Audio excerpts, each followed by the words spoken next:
সম্প্রতি অতিবৃষ্টি আর পাহাড়ি ঢলে সৃষ্ট ভয়াবহ বন্যায় ভেসে গেছে ফটিকছড়ি উপজেলার কৃষকের লালিত স্বপ্ন। তলিয়ে গেছে হালদা, দুরুম ও সত্তাপাড়ের ধানক্ষেত। নষ্ট হয়েছে আমন ধানের বীজতলা আর শাকসবজির বাগান। এতে নিঃস্ব হয়েছে শতাধিক কৃষক। এছাড়া ৩৫,০০০ কৃষকের ব্যাপক ক্ষতি হয়েছে। জানা যায়, কৃষি উর্বর ফটিকছড়িতে সব মিলিয়ে প্রায় ১১,০০০ হেক্টর জমির ফসলের ক্ষয়ক্ষতি হয়েছে।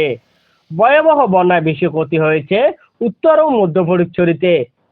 কৃষি অফিস বলছে, শাকসবজির দান সহ ৩০,৪৬৪ জন কৃষকের ১২০ কোটি টাকার মতো ক্ষয়ক্ষতি হয়েছে।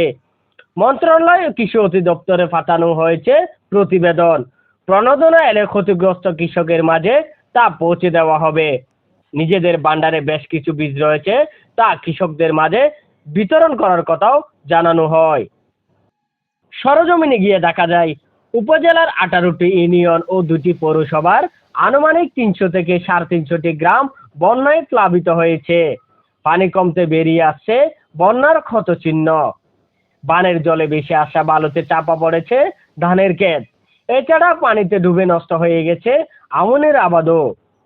দাঁতমারা এলাকার কৃষক আব্দুল জব্বার জানান, ২০০ শতক জমিতে আমন ধান চাষ করেন তিনি।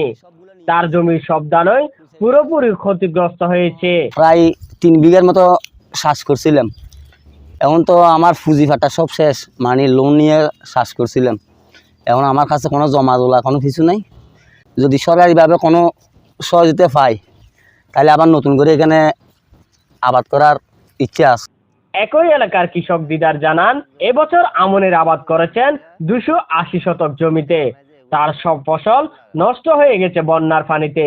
নতুন করে ফসল আবাদ করার সময়ও নেই। এখন যদি আমি কৃষি অফিসার থেকে কিছু সহযোগিতা পাই, তাহলে আমি কিছুটা হলে রোপণ করতে পারবো।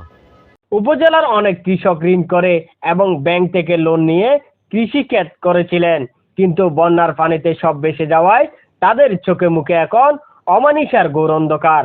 তারা কিভাবে আবার ঘুরে দাঁড়াবেন, এমন দুশ্চিন্তায় তাদের মধ্যে। জানতে চাইলে ইউনিয়ন উপসহকারী কৃষি কর্মকর্তা মোহাম্মদ হেলাল উদ্দিন বলেন, উপজেলা নির্দেশক্রমে আমরা ক্ষতিগ্রস্ত কৃষকের তালিকা করছি।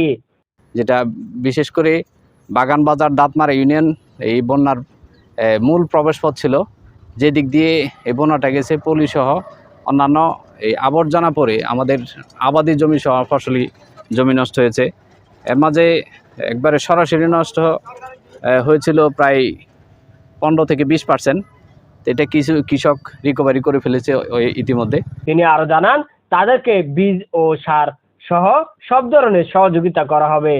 কামরুল হাসান, সময়ের কণ্ঠস্বর, ফটিকছড়ি, চট্টগ্রাম।